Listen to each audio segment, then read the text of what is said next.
Big breaking news আমাৰ এই বেৰাচাপৰি অঞ্চলত এক চাঞ্চলিকৰ ঘটনা হয় যে ইয়াত গৰু চোৰৰ তাণ্ডৱত মানে 3 মাহমান ধৰি প্ৰায় গৰু চোৰ চলি আছিল। এই সন্দৰ্ভত আৰক্ষী আহিছিল, আৰক্ষীয়ে ধৰিলে এজনক, কিন্তু এজন এতিয়াও এই প্ৰভাৱ অঞ্চলত মানে তেওঁ পলাই আছে। এই সন্দৰ্ভত আমাৰ গাঁৱৰ ৰাইজ আছে, তেওঁলোকে গাঁৱৰ ৰাইজে মতামত লওক। আপুনি এই বিষয়ে কি ক'ব? হয়, যিহেতু বেৰাচাপৰি অঞ্চলত বহুত দিনৰ পৰা ধৰি যিহেতু চোৰৰ তাণ্ডৱ বেছি হৈছে বুলি কোৱা শুনিছোঁ, আৰু সেই সন্দৰ্ভত মানে আজি দুজনক ধৰিছিলে বুলি কোৱা শুনিছিলোঁ। আৰু খতম, bye bye, Tata, good bye.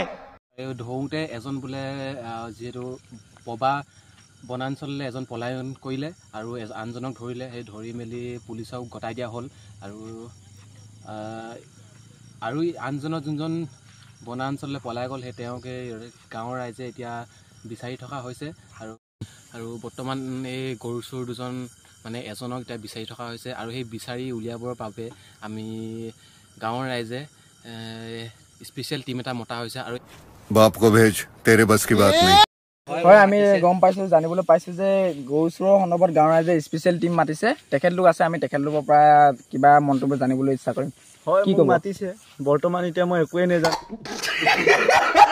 নাজানো। গৰু চোৰ এতিয়া মই ধৰিব পাৰিলেও পাৰিম, নোৱাৰিলেও নাই।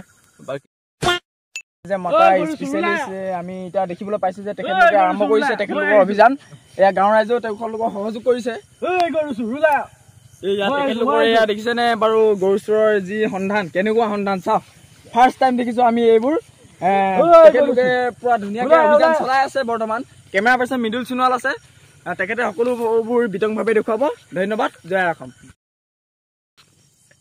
একদম হ'ব দে, এইটো উঠি আছে কেমেৰা। গাঁৱত গৰু চোৰৰ যি তাণ্ডৱ চলি আছিল, এই গৰু চোৰৰ বিষয়ে গাঁৱৰ ৰাইজ আছে, তেওঁলোকৰ পৰা আমি মতামত ল'ম। এতিয়া আপুনি